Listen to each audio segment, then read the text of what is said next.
क्या नर और मादा के बीच जब सेक्स होता है, यानी जब संभोग की प्रक्रिया होती है, तो नर जो है वो मादा की योनि में शुक्राणु को स्थानांतरित करता है। क्या शुक्राणु को सिर्फ मादा की योनि में स्थानांतरित कर देने से ही नए जीव की उत्पत्ति होती है, या फिर शुक्राणु और अंडाणु के बीच कुछ होता है? वो क्या होता है जिससे नए जीव की उत्पत्ति होती है? हम इस वीडियो में इन्हीं सब चीजों के बारे में अध्ययन करेंगे। दोस्तों, इससे पहले कि यदि आप नए हैं तो मेरे चैनल को एक बार सब्सक्राइब कीजिए, और इस वीडियो में हम बड़ा ही बेहतरीन तरीके से हम निषेचन एक टॉपिक है, उस टॉपिक को हम समझेंगे, क्योंकि निषेचन के बाद ही जो है युग्मनज बनता है, और युग्मनज से जो है भ्रूण बनता है, और भ्रूण वृद्धि करके नए बच्चे की उत्पत्ति करता है। सिर्फ सेक्स करने से, यानी संभोग की प्रक्रिया करने से नए बच्चे की उत्पत्ति नहीं हो जाती है। सेक्स करने के बाद निषेचन होना अति आवश्यक है। अगर निषेचन उससे पहले कि यदि आप नए हैं तो चैनल को एक बार सब्सक्राइब कर लीजिए। अब देखते हैं ये क्या है निषेचन। निषेचन किसमें होता है? तो होता है अंडाणु। क्या होता है? अंडाणु। अंडाणु में और शुक्र अंडाणु और शुक्राणु के बीच क्या होता है? शुक्राणु के बीच। सबसे पहला बात क्या होता है कि निषेचन की जो प्रक्रिया होती है अंडाणु और शुक्राणु के बीच होता है, यानी अंडाणु शुक्राणु से मिलेगा। अब बात आती है मिलेगा कैसे? अब बात आती है क्या मिलेगा आखिरकार ये कैसे? क्या इसके अंदर होता है, अंडाणु और शुक्राणु के अंदर क्या होता है कि ये दोनों आपस में मिल जाते हैं? अब इस बात को हम जरा ध्यान से देखेंगे। अब उससे पहले है कि पहले समझते हैं कि आखिरकार ये अंडाणु की दुनिया क्या है। देखिए, अंडाणु क्या होता है? इस प्रकार से एक गोलाकार सबसे बड़ी कोशिका है मानव की। क्या है? सबसे बड़ी कोशिका। इस प्रकार से एक गोलाकार एक संरचना होती है, ये गोलाकार। ये गोलाकार जो संरचना होता है इसका जो नाम है जोना पेलुसिडा। क्या नाम है इसको? इसको हम बोलते हैं जोना पेलुसिडा। क्या बोलते हैं? Zona pellucida. क्या बोलते हैं इसको? हम बोलते हैं जोना पेलुसिडा। क्योंकि अब होना है अंडाणु और शुक्राणु के बीच निषेचन, तो सबसे पहले समझ लेते हैं कि अंडाणु और शुक्राणु का थोड़ा सा स्ट्रक्चर के बारे में समझ लेते हैं, तब हमें ये टॉपिक बड़ा ही अच्छा से और मक्खन की तरह समझ में आएगा। तो ये क्या हो गया बाबू? यह जो है ये अंडाणु है। अंडाणु का ये है एक लेयर है। इस लेयर को हम क्या नाम दिए? इसका नाम जो दिया गया जोना पेलुसिडा। क्या नाम दिया गया? Zona pellucida. अब इसके ऊपर जो होता है, अब इसके ऊपर जो है एक प्रकार से इस प्रकार से एक कोशिका, एक ऊतक होता है। कोशिका बोल सकते हैं। ये कोशिका होता है किसके ऊपर? अंडाणु के चारों तरफ। क्या होता है? ये चारों तरफ ये होता है इस प्रकार से। Corona ready corona radiata. क्या बोलते हैं? Corona radiata. क्या होता है? यह अंडाणु है। क्या है? अंडाणु है। क्या है? और इसका ये बीच में जो ये भाग जो दिख रहा है यही इसका जेनेटिक मटेरियल यानी केंद्रक है। क्या है? ये केंद्रक है। क्या है? यह इसे हम बोलते हैं केंद्रक। क्या बोलते हैं? केंद्रक। किसका केंद्रक है? अंडाणु का। अब यह अंडाणु जिस प्राणी का होगा, जिस व्यक्ति का होगा, उसी का यहाँ पर जेनेटिक मटेरियल इस केंद्रक के अंदर होगा। तो ये आप इतना थोड़ा-सा समझ गए कि अंडाणु ऐसा होता। अब यहाँ पर ज़रा देखते हैं शुक्राणु की बात करते हैं। किसका बात करते हैं? शुक्राणु का। तो ये होता है इस प्रकार से शुक्राणु। क्या होता है? शुक्राणु। ये होता है, ये शुक्राणु होता है। ये देखिए शुक्राणु, और इसका जेनेटिक मटेरियल ये होता है। ये क्या है? ये शुक्राणु है। अब ये शुक्राणु का जो देखिए इसके बारे में थोड़ा-सा समझना है। ये शुक्राणु का जो ये वाला भाग है, इस भाग को हम बोलते हैं अग्रपिंडक। क्या बोलते हैं बाबू? अग्रपिंडक। क्या बोलते हैं? ये शुक्राणु का जो थथुन होता है, अगला वाला जो भाग होता है, उसको हम क्या बोलते हैं? अग्रपिंडक। क्या बोलते हैं? अग्रपिंडक। और इस अग्रपिंडक में क्या पाया जाता है? इस अग्रपिंडक में जो है एक विशेष प्रकार का जो है वो एंजाइम पाया जाता है, जिसको हम बोलते हैं स्पर्म। Sperm lysine enzyme. क्या पाया जाता है? ये जो शुक्राणु होता है, शुक्राणु का जो अगला भाग होता है, उसको हम क्या बोलते हैं? अग्रपिंडक। क्या बोलते हैं? अग्रपिंडक। और अग्रपिंडक से जो है एक एंजाइम रिलीज होता है, स्रवित होता है और उसका नाम जो है स्पर्म लाइसिन। क्या है? Sperm lysine, sperm lysine enzyme, sperm lysine enzyme. और यह स्पर्म लाइसिन एंजाइम जो होता है, ये स्पर्म लाइसिन एंजाइम जो होता है, इस एंजाइम को जो है,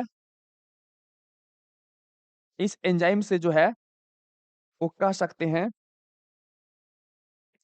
3 प्रकार के, इस एंजाइम के अंदर जो है 3 प्रकार के एंजाइम पाए जाते हैं। देखिए, अग्रपिंडक से एक एंजाइम निकलेगा जिसका नाम क्या है? Sperm lysine enzyme. और इस एंजाइम से के अंदर जो है वो 3 प्रकार के एंजाइम पाए जाते हैं और तीनों का काम जो होता है वो अलग-अलग होता है। अब यहाँ पर आपको बड़ा ही कन्फ्यूजन हो रहा था, हो रहा होगा कि हम निषेचन पढ़ाने वाले हैं। तो निषेचन जब पढ़ाने वाले, तो निषेचन में हम ये सब क्या बता रहे हैं? तो देखिए, निषेचन में ये दोनों मिलेगा, तो जब ये दोनों मिलेगा तो सिर्फ क्या है कि शुक्राणु, ये अंडाणु हो गया और ये शुक्राणु हो गया, ये आपस में मिल जाना ही सिर्फ निषेचन नहीं है। यानी सट गया, सिर्फ स्पर्श कर गया। सिर्फ स्पर्श करना निश्चय नहीं है, स्पर्श करने के बाद इसका जेनेटिक मटेरियल और इसका जेनेटिक मटेरियल आपस में एकमय होना, क्या होना? एकमय होना। और एकमय होने के लिए इन दोनों के बीच जो दीवारें हैं, क्या है? इन दोनों के बीच जो दीवारें हैं, इन दीवारों के बीच क्या होता है? एक विशेष प्रकार का रिएक्शन, एक बोल सकते हैं घटना घटती है, तोड़-फोड़ होता है और तब जाके जो है वो क्या होता है? 2 युग्मक के जो जेनेटिक मटेरियल है वो आपस में मिल पाते हैं। इसलिए हम क्या कर रहे हैं, सबसे पहले इसके कुछ लेयर्स हैं, क्या है? जैसे में देखिए अंडाणु का ये वाला जो पीला वाला जो दिख रहा है उसको हम क्या बोलते हैं? Zona pellucida. उसके ऊपर जो ये ब्लू वाला दिख रहा है वो क्या है? कोरोना रेडिएटा है। उसी प्रकार से ये क्या है? शुक्राणु है।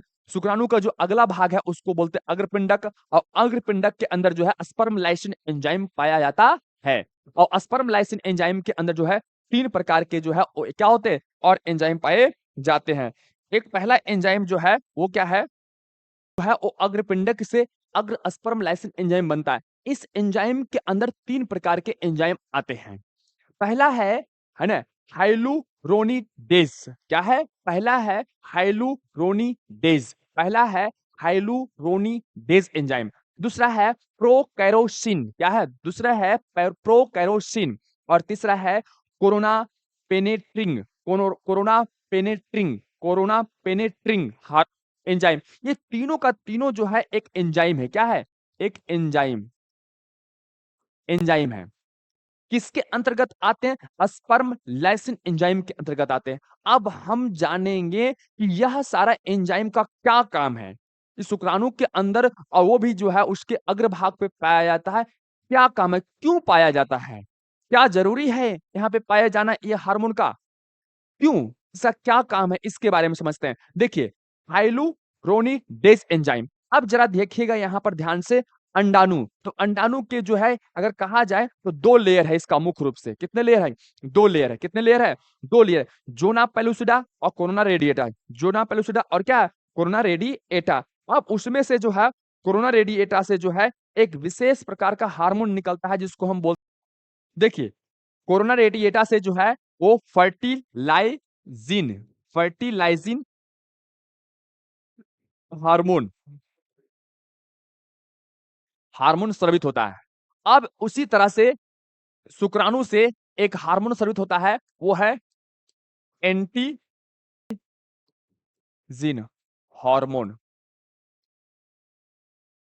देखिए, क्या होता है कि अंडाणु के कोरोना रेडिएटा से फर्टिलाइजिन हार्मोन स्रावित होता है और शुक्राणु के जो अग्रपिंडक होते हैं उससे जो है वो एंटी फर्टिलाइजिन हार्मोन स्रावित होता है।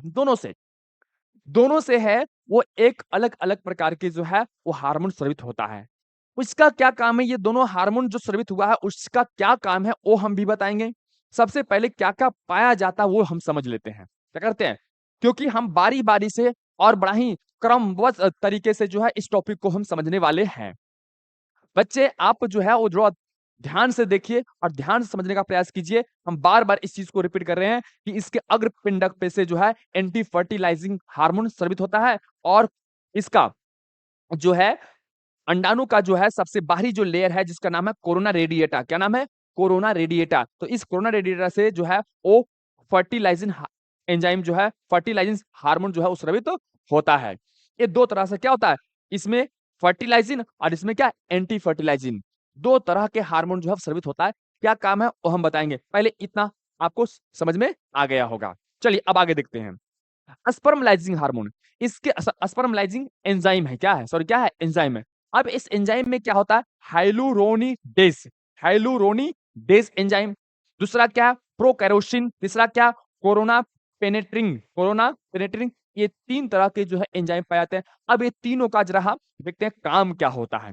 रोनीडेज एंजाइम का जो काम है वो है हाई, क्या है, हाई लू, हाइलुरोनिक, हाइलुरोनिक अम्ल का विघटन। देखिए, इसका काम है, क्या है, हाइलुरोनिक अम्ल का विघटन। किसका, इसीलिए इसका नाम रखाया गया हाइलुरोनिडेज एंजाइम। ये अब आपके दिमाग में एक सवाल आ रहा होगा कि हाइलुरोनी अम्ल जो है वो कहां से निकलता है ना? तो ये है जो निकलता है वो कोरोना रेडिएटा, क्या है, कोरोना, देखिए कोरोना रेडिएटा, ये कोरोना रेडिएटा कोरोना रेडिएटा जो होता है, और इसके जो कोशिका है, ये कोशिका है, देखा ना जी, एक कोशिका है। कोरोना रेडिएटा का क्या है, यह एक कोशिका है, और इस कोशिकाओं के बीच में क्या होता है, बीच में इस तरह से जो है वो एक क्या होता है, अम्ल पाया जाता है। क्या होता है, अम्ल पाया जाता है इन सभी के बीच में।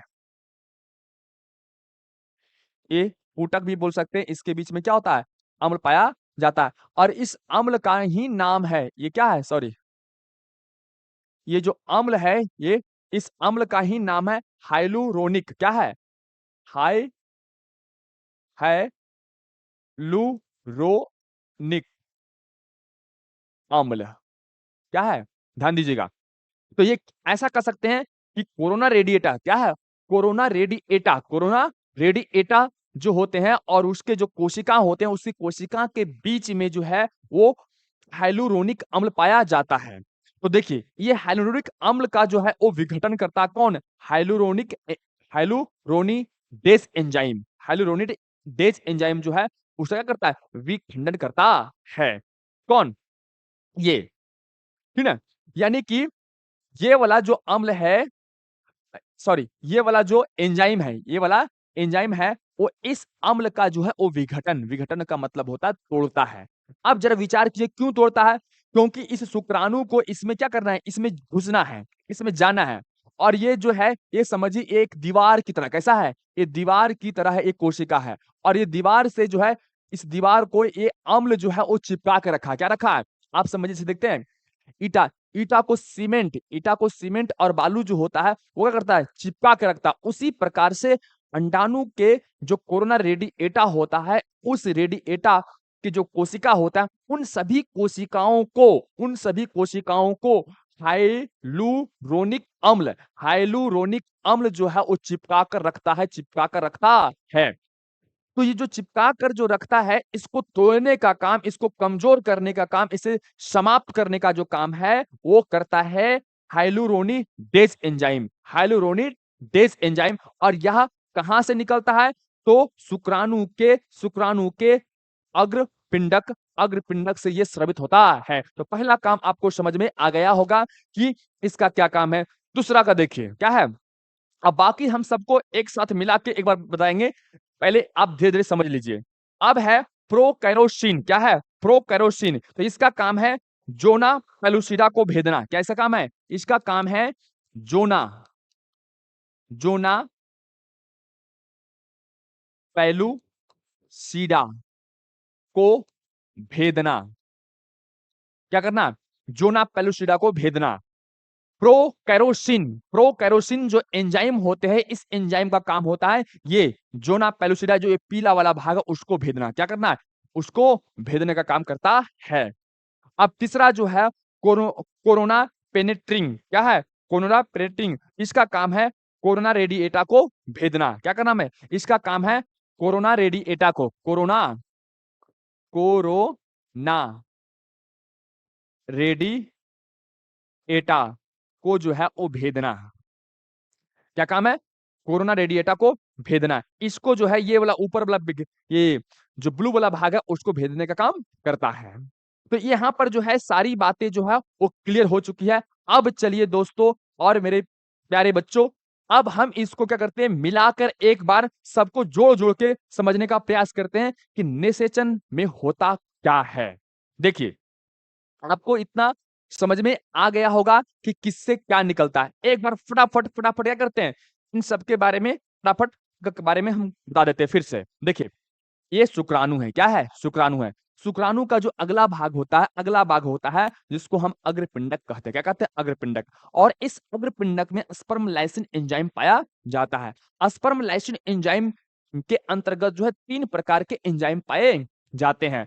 पहला एंजाइम को हम बोलते हैं हाइलुरोनिडेज एंजाइम, और ये हाइलुरोनिडेज एंजाइम जो होते हैं वो हाइलुरोनिक अम्ल जो क्या होता है अंडाणु के को जो कोरोना रेडिएटा होता है और उन कोरोना रेडिएटा के जो कोशिका होते हैं इसके बीच में पाए जाते हैं ये अम्ल। ये सीमेंट की तरह काम करता है, इसको ये तोड़ने का काम, विघटन करने का काम करता है। नेक्स्ट, प्रोकैरोसिन। इसके अंतर्गत दूसरा जो एंजाइम पाया जाता है उसका नाम है प्रोकैरोसिन। क्या नाम है? प्रोकैरोसिन। क्या नाम है? प्रोकैरोसिन। और इस प्रोकैरोसिन का जो काम होता है जोना पेलुसिडा को भेदना। क्या होता है? जोना पेलुसिडा को भेदना। अब इसका जो है ये जो जोना पेलुसिडा, ये जो पीला वाला भाग है उसको भेदना है। अब देखिए तीसरा जो काम है कोरोना पेनेट्रिंग। कोरोना तीसरा एंजाइम इसके अंतर्गत जो आता है कोरोना पेनेट्रिंग। और ये कोरोना पेनेट्रिंग जो होता है इसका काम है कोरोना रेडिएटा। कोरोना रेडिएटा का मतलब हो गया ये जो ब्लू ब्लू जैसा जो ये लेयर है, ये पुटक है, इस पुटक को जो है वो भेदने का काम करता है। क्लियर? अब इधर देखते हैं। अब इसमें है ये जो पीला जैसा जो भाग है उसको हम बोलते हैं जोना पेलुसिडा, और जो ये ब्लू ब्लू वाला जो दिख रहा है उसको हम बोलते हैं कोरोना रेडिएटा। और कोरोना रेडिएटा से जो एक हार्मोन निकलता है जिसका नाम है फर्टिलाइजिन हार्मोन। क्या नाम है? Fertilizin hormone. उसी तरह से एंटी फर्टिलाइजिन हार्मोन भी निकलता है, वो क्या? शुक्राणु के अग्रभाग से, जिसका नाम है एंटी फर्टिलाइजिन हार्मोन। अब यहाँ तक आपको समझ में आ गया होगा किसके अंतर्गत क्या-क्या पाया जाता है। अब यहाँ से मेन जो है वो प्रोग्राम चालू होता है। ये अभी तक जो है वो टेलर था। क्या था? टेलर। अब जो है थोड़ा-सा मारधार होगा, है ना? हीरो और हीरोइन के बीच और लड़ाई होगी और उसके बाद जो है एक नया चीज़ का उद्भव होगा। वो अब यहाँ पर देखिए। अब देखिए ये है हीरोइन। क्या है? हीरोइन। और ये बेचारा क्या है? हीरो है ना? अब हीरोइन का मतलब मादा, मादा युग्मक, और ये है नर युग्मक, नर युग्मक। ये क्या है बाबू? ये है हीरो और ये क्या है? हीरोइन। अब ये दोनों के बीच क्या होगा? लड़ाई। क्या होगा? लड़ाई। अब ये दोनों बीच जो है ये लड़ाई होगी। अब जब लड़ाई होगी तो क्या होगा? अब ये समझते हैं। देखिए, होता क्या है, इस चीज़ को थोड़ा-सा अब जाते हैं बैक में। थोड़ा-सा एक स्लाइड को हम लेते हैं आगे। चलिए, एक स्लाइड लेते हैं। देखिए, अब क्या होता है समझिएगा थोड़ा-सा ध्यान से। अभी तक हमने जो समझा उसी चीज़ को समझते हैं।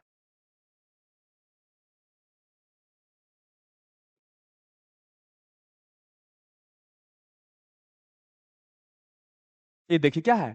ये है गर्भाशय। क्या है? गर्भाशय है। और ये हमारा अंडाशय है, और ये अंडवाहिनी है, और ये फिमरी है। क्लियर? होता क्या है जब व्यक्ति संबंध संबंध यानी कि सेक्स की प्रक्रिया को करता है, तब पुरुष पुरुष का मतलब नर जो है अपना पेनिस के माध्यम से शुक्राणु को यह योनि के पास स्थानांतरित करता है यानी छोड़ता है ना? और जब छोड़ता है, और ये मादा का है, मादा अंग है ना? इसको बोलते हैं गर्भाशय। तो मादा अंग का जो अंडाशय होता है वो अंडाणु को रिलीज करता है। मेंस्ट्रुअल साइकिल के 14वां दिन, कैवां दिन? 14वां दिन। अगर ये 14वां दिन जो है नर और मादा साथ में रहता है, यानी कि सेक्स की प्रक्रिया को करता है, तब ही बच्चे बनते हैं। तो अब क्या होता है, मान लिया कि 14वां दिन जो है वो सेक्स की प्रक्रिया यानी संबंध बनाने की प्रक्रिया को वो किया, तो पुरुष जो है अपने पेनिस के सहारे इस यहाँ पर जो है लगभग 2 से 3 मिलियन 2 से 3 मिलियन शुक्राणु को छोड़ता है। क्या करता है? छोड़ता है। कितना? 2 से 3 मिलियन, बहुत सारा है। अब यहाँ पर 14वां दिन यहाँ से देखिए एक अंडाणु इस प्रकार से निकला। अब निकला 14वां दिन और 14वां दिन ही क्या किया? नर और मादा के बीच संभोग की प्रक्रिया हुई। अब देखिए क्या होगा? इसी बीच में क्या होगा? देखिए ध्यान से सब देखिएगा। देखिए क्या होगा? जब सेक्स हुआ, संबंध हुआ, तो जैसे ही योनि और योनि से जैसे ही शुक्राणु अंदर जाता है, क्या करता है? योनि जैसे ही शुक्राणु जो है वो अंदर जाता है, यहाँ पर इस ग्रीवा नाल से वो ये तरंगिक क्या बोलते हैं? तरंगिक गति करते हुए आगे बढ़ता है।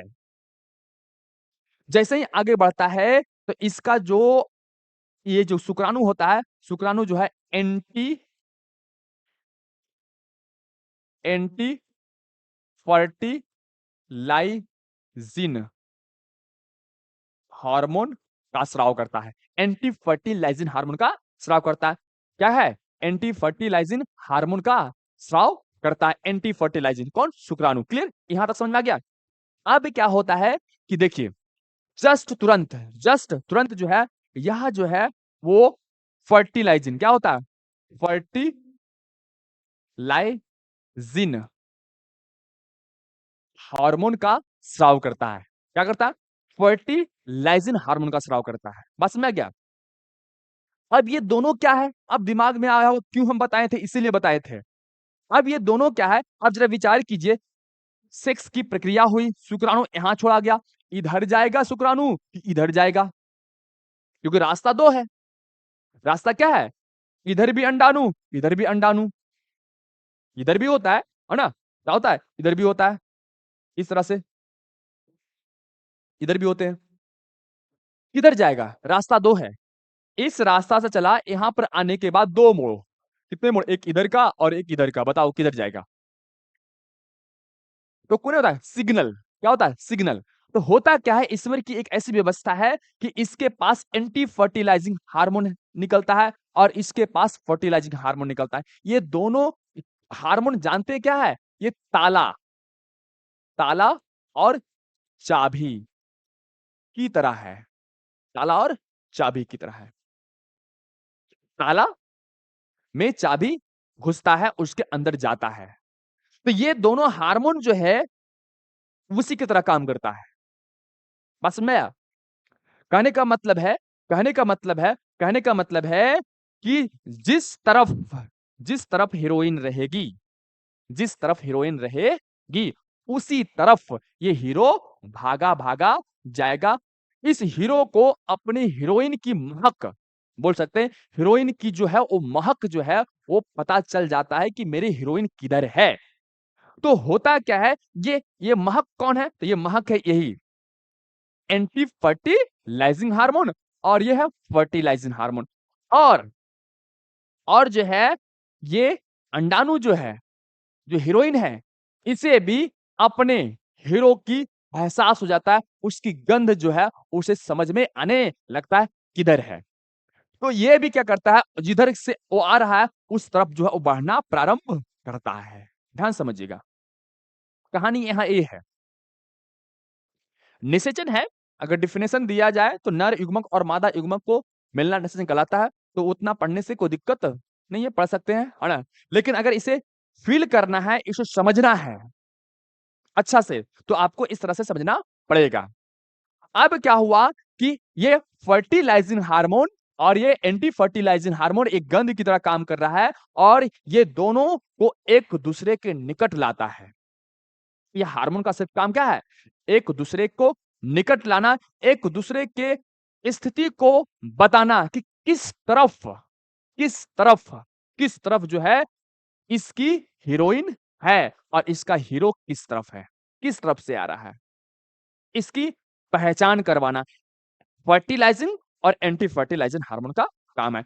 आपसे सवाल आएगा कि ये हार्मोन किस तरह का काम करता है? तो ये ताला और चाबी की तरह काम करता है। अब बताइए, जो ताला एक ताला है और उसकी चाबी है। तो जो ताला है उसी का चाबी ने उसमें इन करेगा, दूसरा तो करेगा नहीं। तो ये भी ये इस तरह से काम करता है कि दूसरा का अगर यहाँ पर शुक्राणु इस योनि में यहाँ पर छोड़ दिया जाए, दूसरे प्राणी का, मानव की नहीं बात कर रहे हैं, मानव के अलावा जानवरों का, घोड़े का, गधा का, अगर नर के मानव के मादा के योनि के अंदर इसके स्पर्म को डाल दिया जाए तो होगा ही नहीं। क्यों नहीं होगा? क्योंकि ये फर्टिलाइजिंग हार्मोन स्रावित करेगा, बट इसके इस फर्टिलाइजिंग हार्मोन की जो महक है उसके हीरो तक पहुंचेगा नहीं। ये हीरो के पास एंटी फर्टिलाइजिंग हार्मोन स्रावित करने की एबिलिटी इसके वाला नहीं है ना? क्योंकि ताला और चाबी, जैसा जो ताला है उसी के चाबी से ये क्या होगा, ये खुलेगा।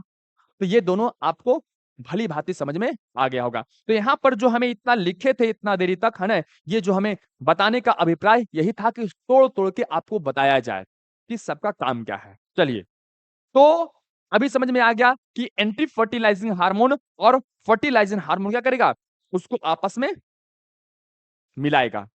यानी कि ऐसे ऐसे ऐसे इसको यहाँ पर ले आया। यहाँ तो समझ में आ गया कि शुक्राणु और अंडाणु, हीरो और हीरोइन, ये दोनों को आपस में यहाँ क्या कर गया, सिर्फ यहाँ पर ले आया, समीप में ले आया।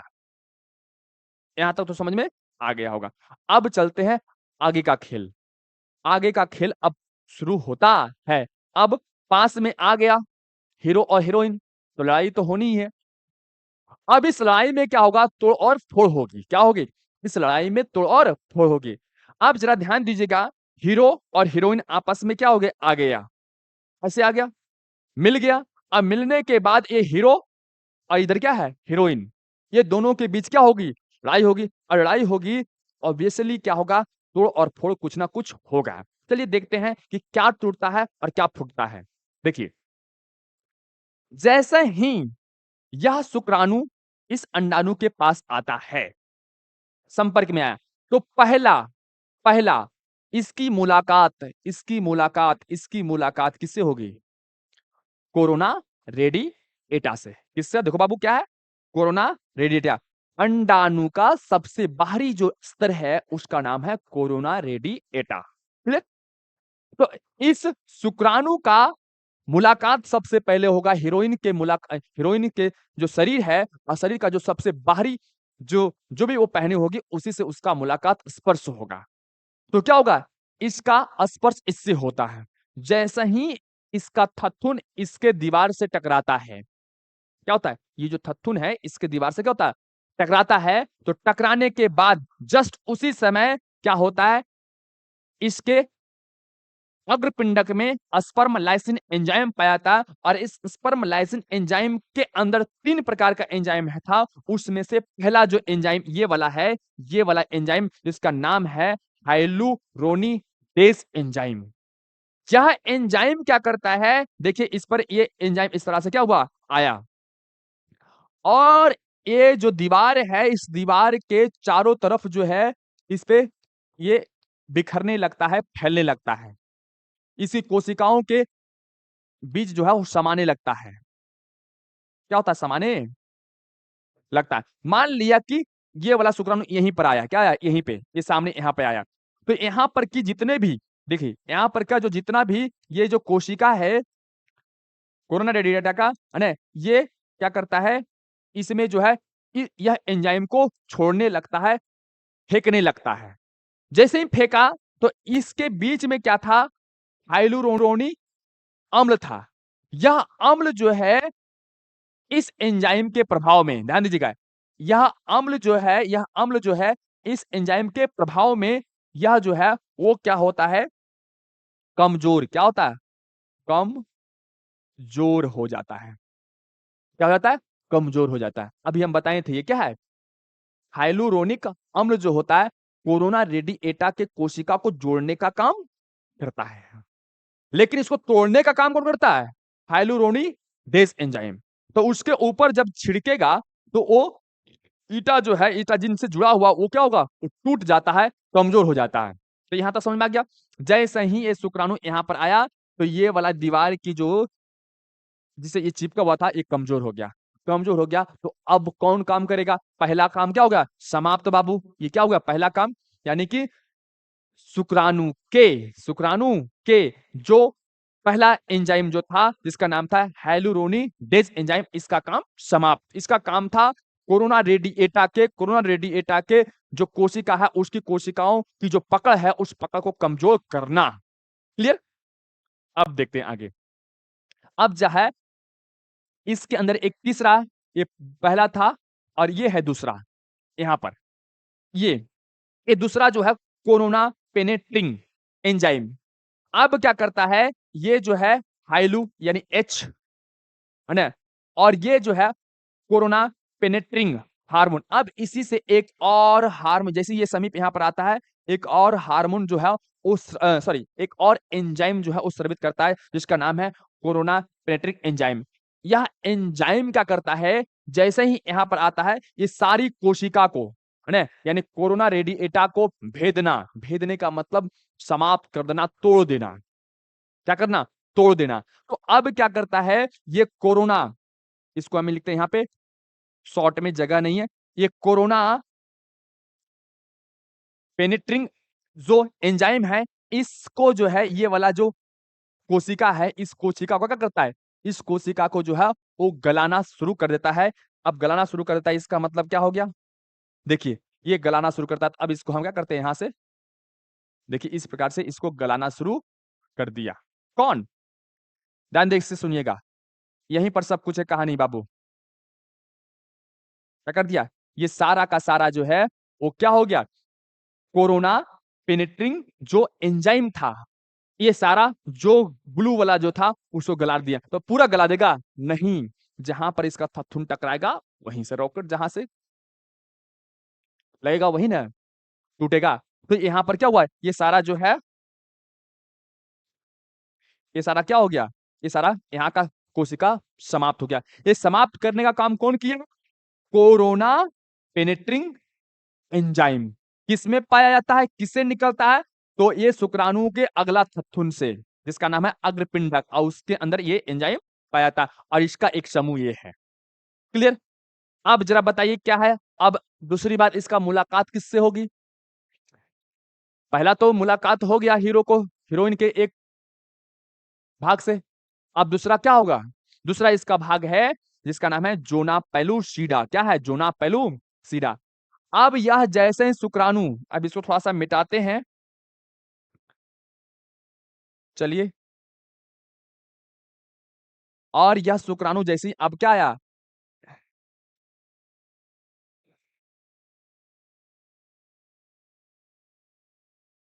देखिए ये जैसे ही ये शुक्राणु जो है वो इस प्रकार से यहां पर आया, शुक्राणु घसक कर क्या आ गया? इस प्रकार से यहां पर आ गया, ये यहां पर आ गया, ठीक ना? यहां पर आया तो ये तो पहला काम क्या कर दिया है? इन सबको समाप्त कर दिया अपने जगह पर से। अगला काम क्या? अगला जो है वो क्या करेगा? प्रोकैरोसिन। प्रोकैरोसिन इसका जो अगला भाग है ये वाला भाग, यही भाग क्या करेगा?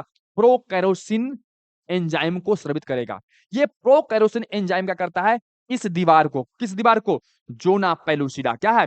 जोना पेलुसिडा को गलाना प्रारंभ करता है, तोड़ना प्रारंभ करता है। क्या करता है? तोड़ना प्रारंभ करता है। तो देखिए क्या होता है? ये तोड़ देगा। क्या करेगा? ये तोड़ देगा। अब देखिए तोड़ने का मतलब है इसको हटाना पड़ेगा। चलिए हटाते हैं। देखिए इस प्रकार से क्या किया? ये हटाना शुरू किया। अब जैसे क्या हुआ? हटा दिया। कौन? प्रोकैरोसिन। किससे निकला था? इसका थथुन से, है ना? अब ये मिट गया। चलिए छोड़िए। अब क्या हुआ? अब जरा इसको हम आगे बढ़ा देते हैं। अब ऐसे आ गया यहाँ पे। अब क्या होता है? अब ये पूरा टूट चुका। अब इसमें जो है ये वाला भाग जो है इसका ये थथुन जो है इसी समय जो है ये क्या होता है? ये साथ में ये टूट जाता है। अब यह जो अंडाणु जो है ये क्या हो गया? ये जो है अंडाणु जो है इस प्रकार से ये अंडाणु जो यहाँ पर चला आता है। क्या होता है? यहाँ पर चला आया। तो अब ज़रा देखिए ये अंडा सॉरी यह जो अंडाणु नहीं है क्या है? शुक्राणु का जेनेटिक मटेरियल क्या है? शुक्राणु का ये, है ना? और ये है अंडाणु का जेनेटिक मटेरियल। अब यह है इसमें जो गुणसूत्र है वो 23 है और इसमें भी क्या है? गुणसूत्र 23 है। ये दोनों आपस में अब क्या होगा? ये मिल जाएगा। देखिए इस प्रकार क्या हुआ? ये मिल जाएगा। अब मिलकर जो है ये बन जाएगा युग युग्म नज। और इस युग्मनज में गुणसूत्रों की संख्या जो होती है वो 46 होती है। तो ये मिलने की जो प्रक्रिया है देखिए, निषेचन में क्या था? सिर्फ शुक्राणु और अंडाणु का पास में नहीं आना था निषेचन। शुक्राणु और अंडाणु का जेनेटिक मटेरियल जो है वो कैसे आपस में मिलेगा? ये मिलने की प्रक्रिया ही निषेचन है। अगर पास में आ गया और जेनेटिक मटेरियल नहीं मिला तो जीवन की उत्पत्ति नहीं हो पाएगी। इसलिए आपको इतना बेहतरीन तरीके से एक कहानी का रूप लिख देकर जो है आपको बताया गया। तो ये जो मिल गया और मिलकर जो युग्मनज बना और यही युग्मनज वृद्धि करके नए जीव की उत्पत्ति करता है। दोस्तों, भली-भांति आपको समझ में आया होगा। हम पूरी तरह से समझाने का प्रयास किए, लेकिन अभी भी इसमें बहुत कुछ ऐसी कहानी है, वो बाकी है, जो आने वाला समय में जो टॉपिक आएगा मानव जनन उसमें बताया जाएगा। अभी फिलहाल तक इतना ही आपको समझना है। आपको हम भली-भांति समझाने का प्रयास किए। अब चलिए निषेचन समझ गए।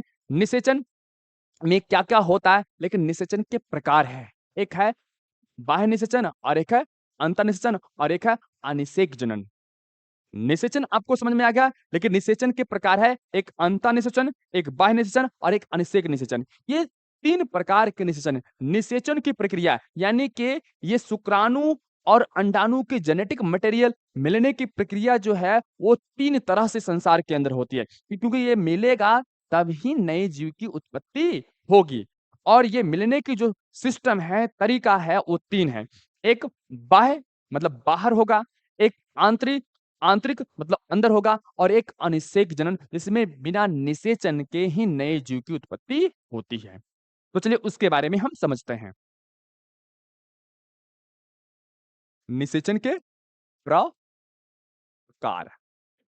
अब इसमें पहला है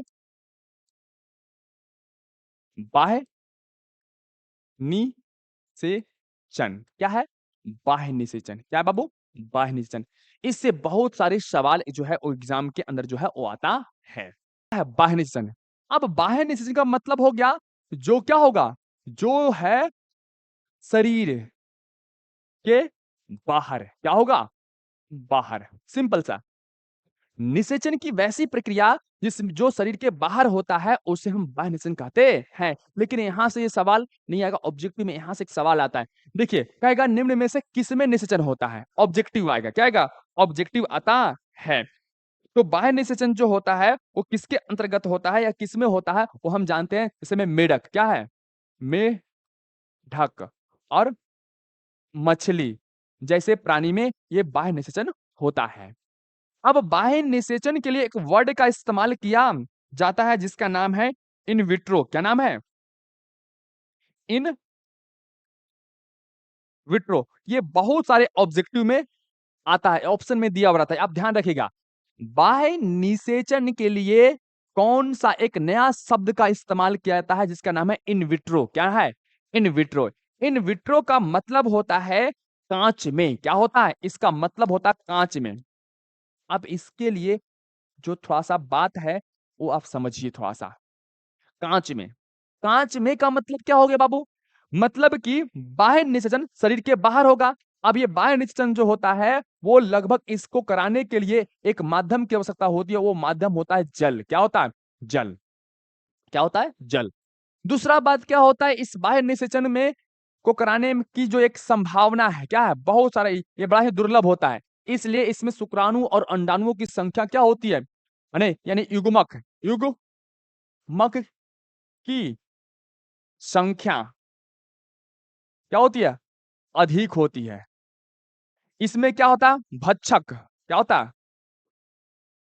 भक्षक होते हैं, भक्षक पाए जाते हैं, जो जब शुक्राणु और अंडाणु जल में स्थानांतरित करता है नर और मादा, तो क्या होता है, जो भक्षक और छोटे जीव जो होते हैं इसके अंडाणु और शुक्राणु को क्या करता है, खा जाता है, जिससे इसमें संभावना नहीं होती है निषेचन की। तो इसमें क्या होता है, ये सभी कुछ टॉपिक है वो आपको समझना है।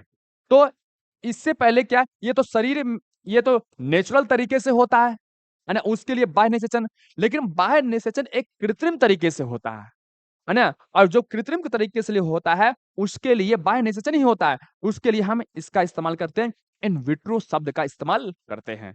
जैसे में आईवीएफ में। ये इन विट्रो जो होता है आईवीएफ में, कांच की प्रणाली में शुक्राणु और अंडाणु को कृत्रिम रूप से निषेचित करवाया जाता है। अगला है, दूसरा है, वो है आंतरिक निषेचन। क्या है बाबू? आंतरिक निषेचन। क्या है? आंतरिक निषेचन। ये क्या है, ये समझिए। ये आंतरिक निषेचन जो होता है शरीर के अंदर, क्या होगा, ये शरीर के अंदर सिंपल सा है। वैसा निषेचन जो शरीर के क्या हो, अंदर में हो, उसे हम आंतरिक निषेचन कहते हैं। अब यह आंतरिक निषेचन जो होता है वो किस में होता है, तो देखिए क्या होता है, पक्षी में, मानव में, और क्या होता है, ब्रा, ब्रायो फाइटा में, और आवृत्ति बीजीय में, और अनावृत्ति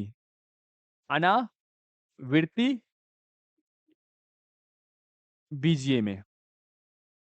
इन सभी में जो है आंतरिक निषेचन होता है। इस आंतरिक निषेचन के लिए हम किस वर्ड का हम इस्तेमाल करते हैं, तो देखिए, आंतरिक निषेचन के लिए आंतरिक निषेचन में जो है इन इन विवो शब्द का इस्तेमाल किया जाता है। और इसमें जो बेसिक तौर पे आपको समझने वाली जो बात है ना, यह होता है आंतरिक निषेचन में क्या होता है कि जो शरीर के बाहर, तो ये क्या होता है मानव में, अने गाय, सॉरी, आंतरिक निषेचन जो होता है वो शरीर के अंदर होता है। वो किस में होता है, मानव में, गाय में, अने और अन्य प्रकार के, जैसे में यहां पर देखते हैं, इसको हम मिटाते हैं पहले, आप इस चीज को ध्यान में रखिएगा। इन विवो आंतरिक निषेचन के लिए एक होता है आवृत्ति बीजी, आवृत्ति आवृत्ति बीजी पौधों में। देखिए, आवृत्ति बीजी पौधे जो होते हैं, क्या होते हैं, आवृत्ति बीजी, देखिए, आवृत्ति बीजी जो पौधे होते हैं, इसका जो एक नया नाम जो होता है उसको हम बोलते हैं एंजियोस्पर्म। क्या बोलते हैं, एनजीओ स्पर्म। ध्यान दीजिएगा, एंजियोस्पर्म, इसको हम क्या बोलते हैं इंग्लिश में, एंजियोस्पर्म। आवृत्ति बीजी को क्या बोलते हैं, एंजियोस्पर्म। ऐसा हम क्यों बता रहे हैं इसका इंग्लिश, क्योंकि ये हमेशा जो है वो पूछा जाता है, ऑब्जेक्टिव में इसका ऑप्शन में दिया रहता है। एंजियोस्पर्म। एक होता है अनावृत्ति बीजी, क्या होता है, अनावृत्ति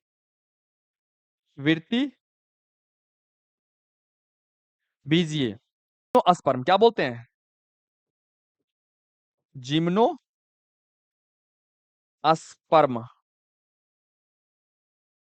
क्या बोलते हैं इसको, जिम्नोस्पर्म बोलते हैं। क्या बोलते हैं, जिम्नोस्पर्म। क्या बोलते हैं, जिम्नोस्पर्म। आवृत्ति बीजियों को हम क्या बोलते हैं, एंजियोस्पर्म। क्या बोलते हैं, अनावृत्ति बीजी को हम इंग्लिश में बोलते हैं जिम्नोस्पर्म। क्या बोलते हैं, जिम्नोस्पर्म। जिम्नोस्पर्म क्या बोलते हैं, जिम्नोस्पर्म। अब बात आती है आवृत्ति बीजी का मतलब क्या। आवृत्ति बीजी मतलब ढका हुआ।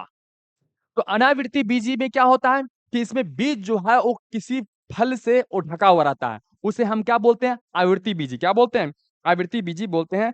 और ये किसमें होता है, आम में। किसमें, आम में, सेब में, है ना, संतरा में। किसमें, संतरा में। तो इसके लिए क्या आपको याद रखना है कि आवृत्ति बीजी एंजियोस्पर्म, आवृत्ति बीजी एंजियोस्पर्म, इसका उदाहरण हो गया आम, सेब, संतरा, मतलब जिसका बीज किसी विशेष प्रकार के फलों से आवृत हो, ढका हो। अनावृत्ति बीजी में क्या होता है, इसका जो है शंकु के आकार के तना पे बीज होता है ना, जैसे में चिड़ का, किसका, चिड़ का पौधा। और देवदार